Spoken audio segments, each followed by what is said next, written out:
Hi అండి. ఈరోజు మీకు ఒక మంచి రెసిపీ చూపించబోతున్నాను. అదేంటంటే మిర్చికా సాలన్. దానికి కావలసిన పదార్థాలు చూడండి.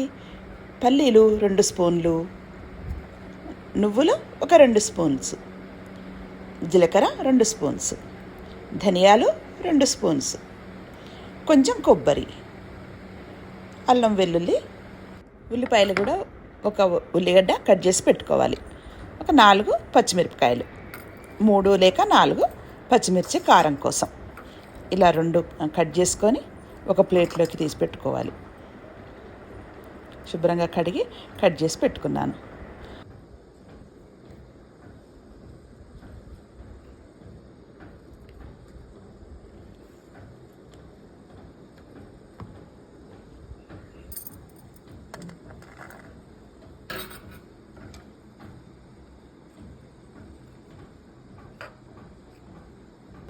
తర్వాత బజ్జీ మిరపకాయలు ఉంటాయి కదండి, మనం మిరపకాయ బజ్జీలు చేసే మిరపకాయలు, లావు మిరపకాయలు, అవి తీసుకొని కడిగి శుభ్రంగా కడిగి ఇలా గీతలు పెట్టేసుకొని పక్కకు పెట్టుకున్నాను. పక్కకు పెట్టుకొని ఒక బాండ్లీ తీసుకొని అది వేడి కాగానే దాంట్లో పల్లీలు వేయించుకోవాలి. కొంచెం పల్లీలు వేగుతుంటేనే నువ్వులు వేసాను. నువ్వులు చిటపట్లాడుతుంటేనే అప్పుడు జీలకర్ర వేయాలి. జీలకర్ర తర్వాత ధనియాలు కూడా వేసాను. వేసి మనం తరిగి పెట్టుకున్న ఎండు కొబ్బరి ముక్కలు ఉంటాయి కదండి, అవి కూడా వేసాను. వేసి ఇక మనం చిటపట్లాడేలాగా కొంచెం గోల్డ్ కలర్ వచ్చేలాగా చక్కగా వేయించుకోవాలి.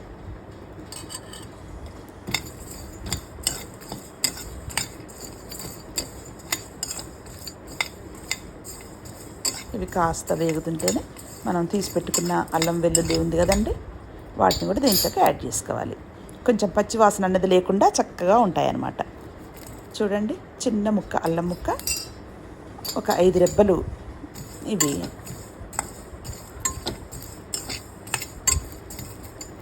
వెల్లుల్లిపాయ 5 రెబ్బలు వేసాను. వేసి ఇలా వేయించుకోవాలి. వేగాక ఇవి ఒక ప్లేట్ తీసుకొని ఆ ప్లేట్లోకి పక్కకు తీసి పెట్టుకోవాలి. కొంచెం చల్లారనివ్వాలి. ఇవి చల్లారే లోపల మళ్ళీ ఆ బాండ్లీ పెట్టేసి కొంచెం వేడి అయ్యాక ఆ బాండ్లీ పెట్టి దాంట్లోకి ఒక 3 స్పూన్లంత ఆయిల్ వేసి మనం తరిగి పెట్టుకున్న పచ్చిమిర్చి ఉల్లిపాయలు ఉన్నాయి కదా, అవి కూడా వేయించుకోవాలి. పచ్చి వాసన పోయేలాగా గోల్డ్ కలర్ వచ్చేలాగా వేయించుకోవాలి. చక్కగా వేగాలి. ఇవి కూడా వేగిన తర్వాత అప్పుడు ఇవి చల్లారిపోయాయి కదండి, ఇవి చల్లారిపోయినవి ఇవి మనం ఒక మిక్సీ జార్లోకి వేసుకొని మిక్సీ పట్టుకోవాలి. ఈ లోపల ఇవి వేగుతుంటాయి. మనకు వేగుతుంటేనే ఇవి మిక్సీ జార్లోకి వేసి మెత్తగా మిక్సీ పట్టుకోవాలి. మెత్తగా పొడిలాగా పట్టేయాలి.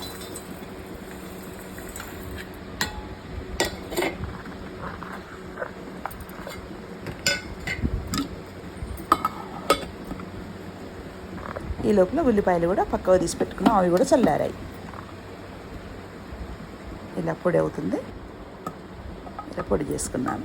దీంట్లోకి కొంచెం చింతపండు, ఒక 2 రెబ్బలు చింతపండు వేయాలి. పులుపు కోసం అండి, పులుపు ఉంటే బాగుంటుంది. వేసి ఇవి చల్లారిపోయిన ఈ ఉల్లిపాయ పచ్చిమిరపకాయలు కూడా దీంట్లోకి వేసేయాలి.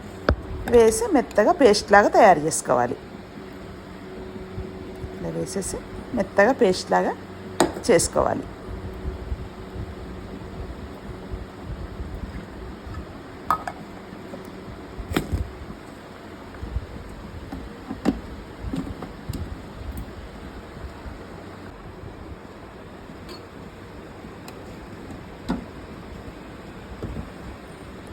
చూడండి, ఇలా మెత్తగా పేస్ట్ లాగా వస్తుంది. దీంట్లోకి కాస్త వాటర్ కూడా వేసుకోవాలి. మనం తగినంత వేయాలి. మరీ గట్టిగా కాకుండా మరీ లూజ్గా కాకుండా మీడియంగా ఉండేలాగా చూసుకోవాలి. పేస్ట్ వేసి మళ్ళీ ఒక్కసారి మిక్సీ పట్టేసి మెత్తగా పేస్ట్ లాగా చేసి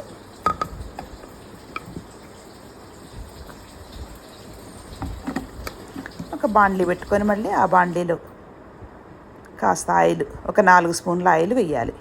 వేసి మనం తరిగి పెట్టుకున్న ఇవి కట్ చేసి పెట్టుకున్న మిర్చి ఉన్నాయి కదండి, బజ్జి మిర్చి, అవి వేసి ఇవి కూడా కొంచెం మంచిగా వేయించుకోవాలి. ఈ పచ్చి వాసన పోయేంత వరకు చక్కగా వేగాలి.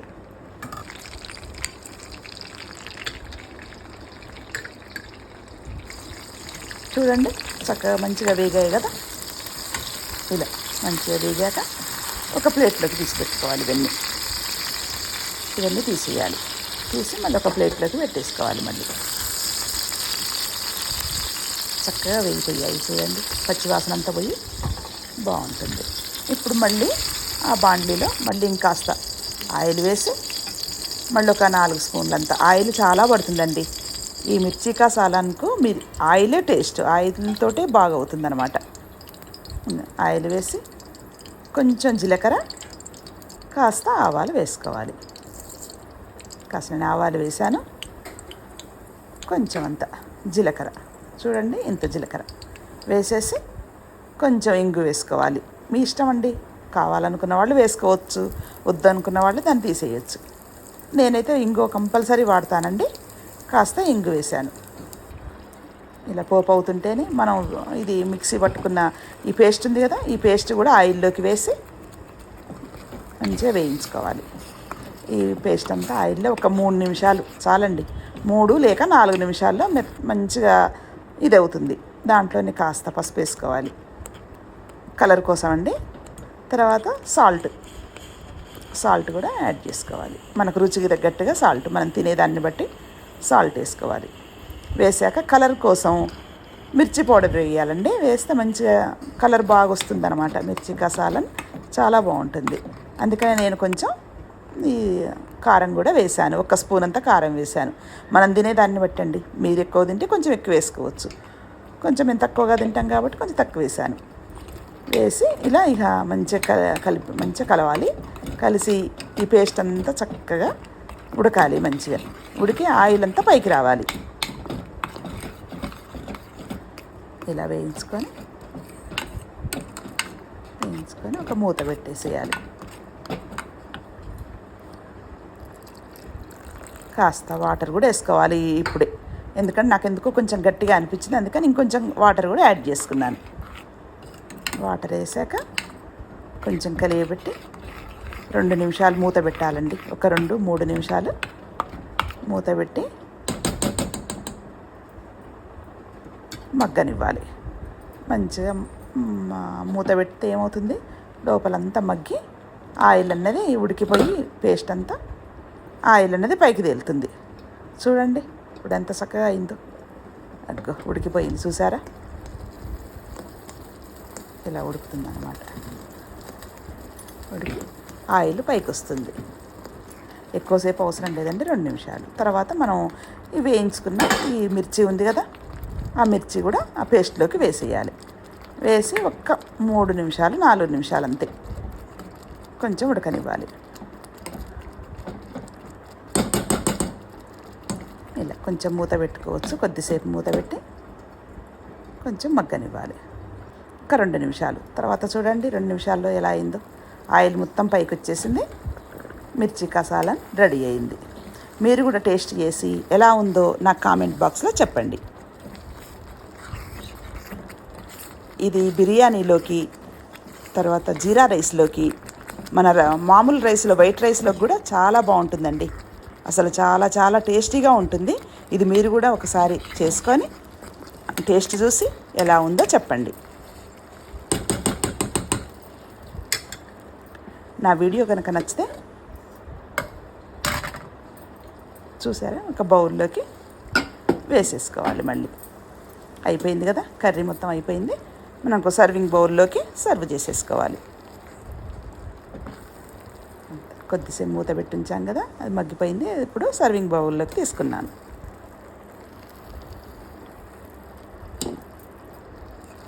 నా వీడియో కనుక నచ్చితే మీరు లైక్ చేయండి, మీ ఫ్రెండ్స్కు ఫ్యామిలీ మెంబర్స్కు షేర్ చేయండి, నా ఛానల్ని సబ్స్క్రైబ్ చేసుకోండి. ఈ రెసిపీ ఎలా వచ్చిందో మీరు కూడా టేస్ట్ చేసి, మీరు కూడా చూసి తయారు చేసుకొని టేస్ట్ చేసి ఎలా వచ్చిందో నాకు చెప్పండి. Please like, share, subscribe my channel. Thank you. మరో సరికొత్త వీడియోతో మీ ముందుకు వస్తాను. అంతవరకు బాయ్.